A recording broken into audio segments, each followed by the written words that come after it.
Cette chaîne et le contenu des vidéos ne s'adressent pas à des enfants. Cette chaîne n'a pas pour but non plus de ratisser large, elle a déjà son public. Et elle ne s'adresse qu'aux générations nées dans les années 70 et 80, qui ont grandi avec Coluche, Desproges, Gainsbourg, Les Nuls, Les Inconnus et l'humour Canal+. Si ce n'est pas le cas, veuillez quitter cette chaîne. Elle n'est pas faite pour vos oreilles sensibles. Merci de votre compréhension, et venez pas chouiner si vous restez.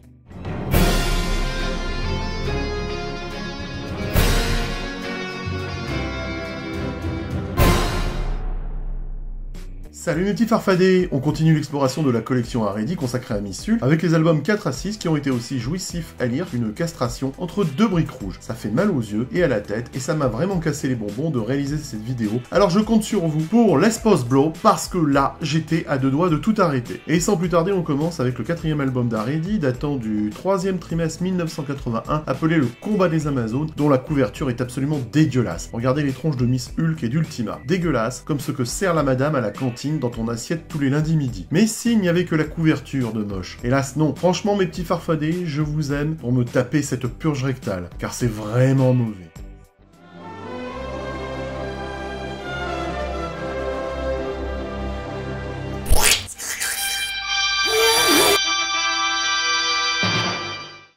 Le 4e album d'Haredi regroupe les épisodes 10 à 12 de She-Hulk datant de la fin 1980 et début 81. Ils sont écrits par David Anthony Kraft et dessinés avec le cul par Mike Vosburg et l'encreur Frank Springer qui a eu la main lourde sur le verre devant sa table de travail au point que la légende dit que lorsqu'il était à table, il avait toujours le verre à la main. Eh ouais, il y avait plus de rouge. Non mais je ne parle pas pour toi Michel. Le 10e épisode de She-Hulk datant de novembre 1980 commence avec la suite directe de l'épisode précédent. Après avoir obtenu un document signé de Randolph Harrison, affirmant qu'il est le prisonnier du chef d'un culte qui se fait appeler la Parole, Miss Hulk essaye de revenir à Los Angeles. Mais lors du voyage de retour, elle se laisse à nouveau submerger par ses pulsions.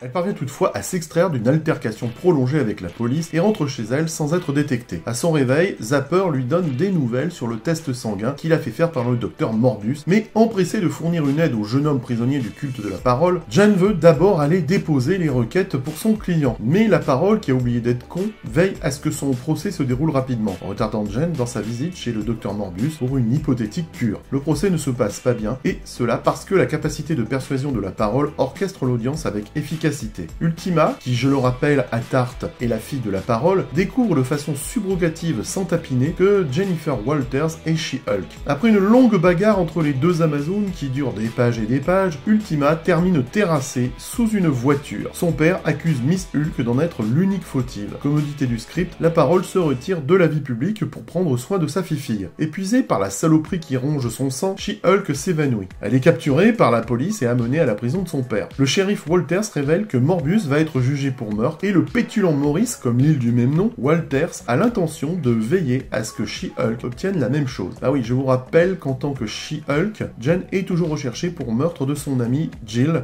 dans le She-Hulk numéro 2. Au même moment, une foule twitterienne a encerclé l'université où se trouve le docteur Morbius. Vous savez, ce genre de bolos qui chope la gastro sur Twitter pour un rien. Et ben, ces bonnes gens bien pensantes exigent l'exécution du docteur. Imperturbable, ce dernier a travaillé sur un remède plus complet à ses propres problèmes, mais c'est un échec. Encore. Et il développe à nouveau une envie de sang. Mais d'après Morbius, le sérum qu'il développe pour lui-même fonctionnera commodément sur She-Hulk. Entre-temps, Miss Hulk s'est échappée de prison et elle revient à l'université où Zapper lui fait boire le remède de Morbius. Elle est dès lors capable de forcer son corps à se transformer en Jen. Et oui, cher lecteur dégarni du cuir chevelu, Jen a maintenant la capacité de contrôler ses transformations. Incroyable. Morbius est finalement capturé par la police. Il passe en jugement et Jen devient son avocate. Elle arrive à démontrer que Morbius n'est pas responsable de ses actes. Pour ce faire, elle fait effectuer une expérience scientifique avec des lapins vampires lors de l'audience. Et alors là, on a le droit à une scène amusante avec des lapins vampires qui pousseraient les lecteurs à dire que c'est vachement original comme idée. Eh ben que nenni, Marvel a déjà fourni toute une panoplie de vilains lapins depuis des années, et il n'y a rien d'original. Du moins, pas de quoi s'en tabasser la viande. Et Tonton Zomzom, dans sa grande mansuétude, s'est amusé à vous faire une petite recherche pour laquelle vous allez le remercier par un post-blow et un abonnement, ça sera bien gentil de votre part. Nous avons déjà eu des lapins dangereux dans le Doctor Strange numéro 1 en juin 1974, comme le montre cette planche de l'épisode en question. Voyez comme je suis sérieux dans mes recherches. Puis dans le Silver Surfer numéro 7, en août 1969, épisode dans lequel les créatures lapinesques étaient vachement vicieuses. Vous ne me croyez pas? Non. Eh bien, allez le voir dans le Nova numéro 13 de février 1979 à la page 12 et vous verrez que ça ne rigole pas. Des belles saloperies. Vous verrez aussi des lapins tueurs dans le Submariner 70, mais aussi dans le Tale to Astonish 56 avec des lapins ordinaires, certes, mais hautement entraînés pour constituer une menace suffisante pour Ant-Man. Et puis vous trouverez aussi un lapin garou appelé Krog dans le Werewolf by Night numéro 8. Et même si ça ressemble plus à un démon qu'à un lapin, eh ben au départ, c'est un lapin. C'était vraiment très intéressant. La défense de Jennifer étant un succès, la foule est furieuse de ne pas avoir obtenu la condamnation à mort de Morbius. Mais c'est également le père de Jen qui pète un câble contre sa fifi et qui la renie. Un gros bâtard le gars, et sans être boulanger. Et c'est alors qu'entre en jeu le robot Gemini avec sa tronche sortie tout droit d'un boucaquet. Tandis que les parents d'anciennes victimes de Morbius sont prêts à donner de l'argent à une crapule pour faire assassiner le docteur, Gemini décide de se jeter dans l'affaire. Il attrape Jen et Morbius et organise le procès du docteur, mais à sa façon. Bien évidemment, ça se finit en grosse baston contre Miss Hulk. Au final, quand tout le monde commence à entendre raison, Gemini ramène Morbius à son laboratoire afin qu'il puisse s'administrer lui-même sa potion curative. L'histoire se termine avec Jen qui considère Zapper comme immature et elle souhaite avoir quelqu'un d'autre en qui elle pourrait avoir confiance avec son identité secrète. Zapper n'arrive pas à lui faire inonder son jean. Son manque de sentiments envers Zapper blesse le pauvre garçon et Jen se rend compte, un petit peu trop tard, qu'elle vient de perdre son dernier ami. Pourquoi ce sont toujours les femmes qui pleurent quand elles vous brisent le cœur? L'intérêt de ces 3 épisodes ne repose que sur la défense de Morbius, car le côté juridique commence enfin à faire de Jen l'avocate des super-héros.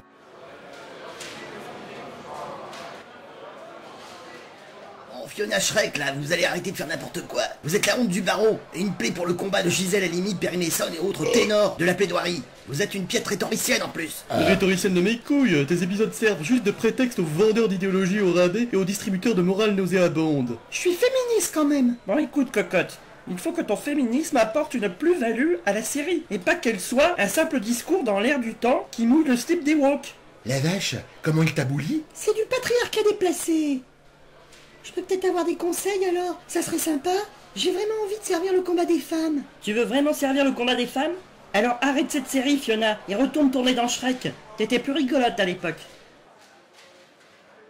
Malheureusement, côté méchant, on est loin d'être chez Toby Delis. Que ce soit avec la parole, Ultima ou Gemini, c'est vraiment bancal et sans intérêt comme une chanson de Yannick Noah. Gemini est drôle au départ lorsqu'il cherche à se faire payer pour pouvoir consommer de la bière, parce que c'est un gros alcoolique de sa mère, mais dès qu'il décide de faire le procès de Morbius, il devient inintéressant. Pourtant, Gemini aurait pu être un personnage sympa. Apparu pour la première fois dans le Defender 48 à 50, il est un robot créé par Scorpio. C'est surtout un rescapé de la désactivation par le Shield. Ce qui est marrant, c'est que bien qu'il soit un robot, il aime la bière. Original, vous ne trouvez pas? Non. Pire encore, les faire-valoir de Jen que constituent Bukowski et Zapper sont complètement nuls. Et je ne vous parle pas de la relation avec le père de Jen qui n'arrive pas à dépasser le stade du mélodrame bon marché. Même à l'Easy Cash de Châteauroux, tu trouves des trucs bas de gamme plus élaborés. Mais le véritable problème qui va vraiment tuer la série est qu'à présent, She-Hulk a la capacité de contrôler ses transformations et cela donne beaucoup moins d'intérêt à la série. La colère était jusqu'alors sa plus grande ennemie. Emportée par sa rage, elle pouvait faire de lourds dégâts. Et c'est cette lutte interne avec elle-même qui aurait gardé le personnage intéressant de la même manière que le personnage de Hulk. Si les auteurs avaient continué avec ce concept, le personnage aurait vraiment pu fonctionner. Ne nous le cachons pas, pour atteindre le public de la bande dessinée à l'époque, le plus gros obstacle était le fait que ce personnage était considéré comme un dérivé de Hulk. La plupart des fans ne voulaient pas que Marvel emprunte le chemin de Supergirl, ou pire, celui de Crypto, le super chien ami de Superman. Les lecteurs à la recherche de personnages féminins forts ne voulaient pas voir des personnages qui n'étaient que de pâles imitations des personnages masculins, et Kraft n'a pas réussi à relever ce défi-là. Puis l'album numéro 5 de chez Haredi, appelé Un monde en péril, sorti en février 82, regroupe les épisodes 13 à 15 de She-Hulk, sorti entre février, Les Tympans, et Avril Lavigne 1981, toujours réalisé par David Anthony Kraft, Mike Vosburg et Frank Springer. Les 3 épisodes sont l'occasion pour David Kraft de terminer sa saga du Man-Wolf, son héros lycanthrope vivant dans une dimension où il est intelligent et non bestial. J'ai fait une vidéo sur la question et je vous la recommande si vous ne l'avez pas vue. Je vous mets le lien en description. Après s'être concentré sur un patron du crime au cours des derniers numéros, David Kraft change de narration ici et raconte une histoire plus orientée science-fiction et fantastique. Tout commence par un retour de Richard Rory que Miss Hulk avait déjà pécho en Floride dans les épisodes précédents. Jennifer Walters se sent coupable de ses relations ruinées avec son père et son ami Zapper. Alors elle essaie de revenir vers Rory, probablement dans l'espoir de se faire à nouveau remplir la trousse à viande. C'est délicat. Le gazier est occupé à gérer sa station de radio nouvellement achetée. Il capte un message qui, selon lui, vient de l'espace. En fait, il s'avère que le message envoyé à Richard ne vient pas de l'espace extra-atmosphérique, mais de l'espace intérieur. Le message vient du colonel John Jameson, qui est à nouveau l'homme-loup, bien qu'il se sente assez proche de l'autre royaume qui lui permet de conserver sa personnalité en tant que Jameson, au lieu de devenir une bête sauvage. Le message de l'homme-loup à Rory récapitule son histoire et lui dit qu'il est actuellement piégé sur une étrange planète. En gros, Miss Hulk et Hellcat sont liés au destin du Man-Wolf et après une incroyable aventure épique, elles sauvent l'autre monde de la destruction et elles permettent à Jameson de revenir sur Terre pour qu'il retrouve sa vie normale. J'aime bien le récit parce que le parcours de Man-Wolf chez Marvel est tellement bordélique qu'Anthony Kraft a publié dans le She-Hulk numéro 11 une liste de toutes ses apparitions précédentes et je vous l'ai retrouvé. Ce qui est intéressant, c'est que cette note récapitulative ignore ses apparitions dans le Marvel Team Up 36 et 37 car ces deux bandes dessinées sont une épine dans la continuité de ce personnage et qu'en fait tout le monde se rend compte qu'il n'aurait jamais dû faire les deux épisodes des Marvel Team Up. Côté intrigue amoureuse, dans un improbable rebondissement aussi inattendu qu'une gastro au volant de ta voiture au milieu de l'autoroute, She-Hulk déclare alors son amour pour Zapper. Un petit gars est heureux et comprend qu'il a fini de se tirer sur le number 2 chaque soir dans sa piole. Si les dessins sont moches et crades comme les lunettes de Mélanie Luce, j'ai apprécié l'histoire folle de Man-Wolf dans le microverse et puis le fait que l'autre royaume est à l'intérieur de She-Hulk est très original. Sachant que le microverse n'est pas vraiment un univers microscopique et n'est en fait qu'une autre dimension dans laquelle vous vous téléportez lorsque vous atteignez une certaine taille, il est drôle de voir les protagonistes essayer de rétrécir She-Hulk pour la faire entrer dedans alors que le royaume est en elle. Vous me suivez ?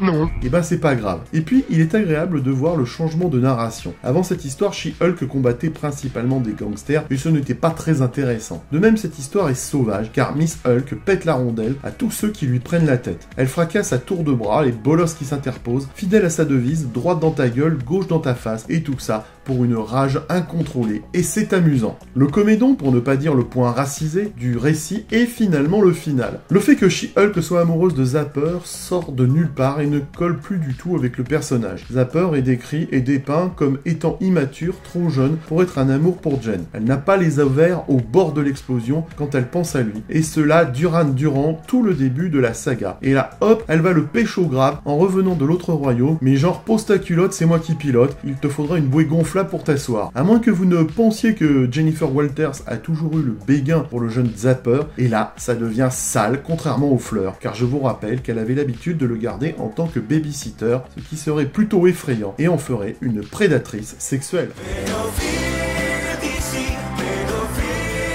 Bref, vous l'aurez compris, faire en sorte que She-Hulk tombe amoureuse de lui n'a aucun sens. Même si je n'aime pas les dessins de Monsieur Wolfsburg, j'aimerais quand même m'arrêter un peu sur sa carrière d'artiste qui est fort intéressante. Oh, une autre fois sinon. Non, je vous jure que c'est intéressant. Il faut que vous le sachiez, pas seulement dans la colle, Wolfsburg a également réalisé des storyboards pour plusieurs épisodes de Tales from the Crypt. J'ai découvert qu'il avait également dessiné pour le film Les Schtroumpfs et qu'il avait fait des illustrations conceptuelles pour le coffret de la planète des singes. Wolfsburg a également réalisé de nombreuses peintures basées sur son amour du cinéma. Et Marvel n'était que le début. Ouais, non mais... on s'en fout. Enfin, l'album numéro 5 se termine avec She-Hulk numéro 15 d'avril 1981. C'est le début d'un arc en deux parties. Le récit utilise le côté avocate de Jennifer Walters, ce qui est agréable à voir, et inclut également des développements intéressants pour le personnage de She-Hulk, même si je n'ai pas aimé la séquence, c'est l'amour à la plage. Sur le plan juridique, le père de Zapper, qui est un médecin qui travaille dans une clinique gratuite dans un ghetto, est poursuivi par une jeune femme souffrant de problèmes mentaux qui prétend qu'il n'a pas bien réussi à détecter sa maladie mentale. Mais nous apprenons plus tard qu'elle est délirante et invente des mensonges pour couvrir ses échecs dans la vie. Jennifer Walters défend le père de Zapper et elle finit par convaincre la chanteuse de prendre ses responsabilités. Mais sa méthode pour accepter la responsabilité est une tentative de suicide. She-Hulk l'amène à l'hôpital à temps, mais ce ne sera évidemment pas la fin et c'est une histoire assez sombre. Enfin, terminons notre étude avec l'album numéro 6 publié par Haridi en juin 1982 appelé La Tour Diabolique qui regroupe les les épisodes 16 à 18. On y retrouve bien sûr la suite de l'épisode précédent avec le She-Hulk 16 de mai 1981, un album que j'ai en double et que j'ai promis à mon ami les comics de Fred. Abonnez-vous à sa chaîne. Donc Fred, si tu ne veux pas être spoilé, arrête la vidéo maintenant. Les autres, vous pouvez rester. She-Hulk rencontre quelqu'un qui essaye de saboter une tour à micro-ondes qui a été construite au-dessus d'une garderie pour enfants. Il affirme que la tour lui a causé des cataractes et qu'elle endommage probablement également les enfants. L'histoire est bien sûr à remettre dans le contexte de l'époque. Il y a beaucoup de paranoïa à propos des micro-ondes à l'époque car les fours à micro-ondes devenaient vraiment bon marché et disponibles. Cela n'a finalement abouti à rien. Bah si, à réchauffer la tambouille. Finalement, Jen accepte de prendre l'affaire, convaincue que les micro-ondes peuvent tuer et infecter, et provoquer des mutations génétiques qui se transmettront de génération en génération. Jen ne parvient pas à convaincre les commissaires de la ville de retirer la tour. Donc Jenny va faire autrement. Quand la justice échoue, She-Hulk intervient, et elle va détruire la tour. L'un des membres spectateurs à l'audience, qui s'est vraiment investi à voir l'avocate perdre l'affaire, n'est toujours pas satisfait. Il vole une étrange combinaison blindée qui a été utilisée à l'audience pour démontrer la sécurité des micro-ondes, et il fait ça pour essayer de tuer l'avocate. Psychopathe le mec quand même. Bien sûr, cela finit en baston avec She-Hulk qui va lui péter le stick. Puis l'album Haredi nous propose le She-Hulk 17 de juin 1981 appelé L'Homme-Éléphant. Ouais, vous voyez déjà le ridicule arriver. Un entrepreneur local nommé Haller approche le shérif Walters pour lui proposer d'abattre She-Hulk. Mais Walters n'est pas un fan des justiciers. Il refuse et Haller décide quand même de le faire. Pendant ce temps, Buck Bukowski apprend que la voiture qui s'est écrasée dans le numéro 2, tuant l'ami de Jen appelé Jill, a été sabotée par les hommes du gangster Nick Trask. Bukowski se rend compte que She-Hulk essayait en fait de sauver Jill et son ingérence de connard à grande gueule a coûté la vie à Jill. Haller est devenu accro au pouvoir que son costume d'homme éléphant lui donnait depuis qu'il se l'est branché dans le fion. Mais après avoir mangé la poussière des mains de Miss Hulk, il se rétracte, s'excusant et jurant de cesser d'être l'homme éléphant. Le mec s'en sort bien quand même. Le shérif Morris annule les poursuites contre She-Hulk mais est toujours furieux contre sa fille. Ce bâtard va même vendre la maison dans laquelle elle vit. C'est un sale con! Et puis le dernier récit de l'album est celui du She-Hulk 18 de juillet 1981. Jen décide d'agir et d'appeler l'agent immobilier que son père utilise pour vendre la maison familiale, mais elle est surprise lorsqu'elle entend le prix demandé. Elle apprend que son père lui a donné une semaine pour acheter elle-même la maison, mais elle n'a pas les fonds nécessaires pour un acompte. Le père de Jen est manipulé par sa petite amie, Beverly Krause, une grosse chouin assez caricaturale. Dans un moment fortuit pour Jen, le criminel qu'elle a défendu dans le numéro 2, Lou Monkton, se présente à son bureau avec un travail pour elle. Il a des problèmes avec le syndicat de son entrepôt. Le chèque qu'il lui remet sera affiché plusieurs fois au cours des prochains numéros et le montant est généralement obscurci, mais parfois vous pouvez voir qu'il s'agit de 5000 $. Cela semble être environ 13 000 $ si vous ramenez aujourd'hui. Donc avec cet argent, elle est en mesure de faire la compte. Oh bah ça tombe bien alors! Mais bien vite, Jen apprend que le chèque de Monkton est une arnaque. On en oublierait presque que dans ce numéro, She-Hulk combat un méchant boiteux appelé le Grappler. Elle lui botte le cul sans aucune autre forme de procès. Et c'est ainsi que se termine l'album 6 d'Haredi et cette deuxième vidéo consacrée à la saga de Miss Hulk chez Haredi. Je ne vous cache pas que j'ai souffert à la lecture de cette saga. Loin des sensations que j'éprouve à chaque fois que je vais chez Toby Delis, j'ai pas réussi à humidifier mon jean durant cette lecture. Ça m'a plutôt fait comme une sorte de...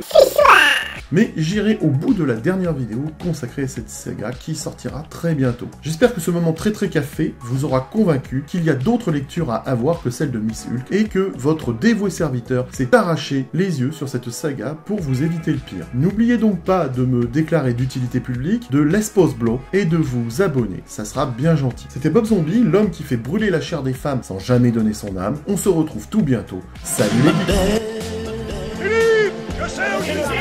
Non, Abdel remplacé. Abdel remplacé. Ça va pas! Mais c'est juste insupportable! Arrêtez! Même dans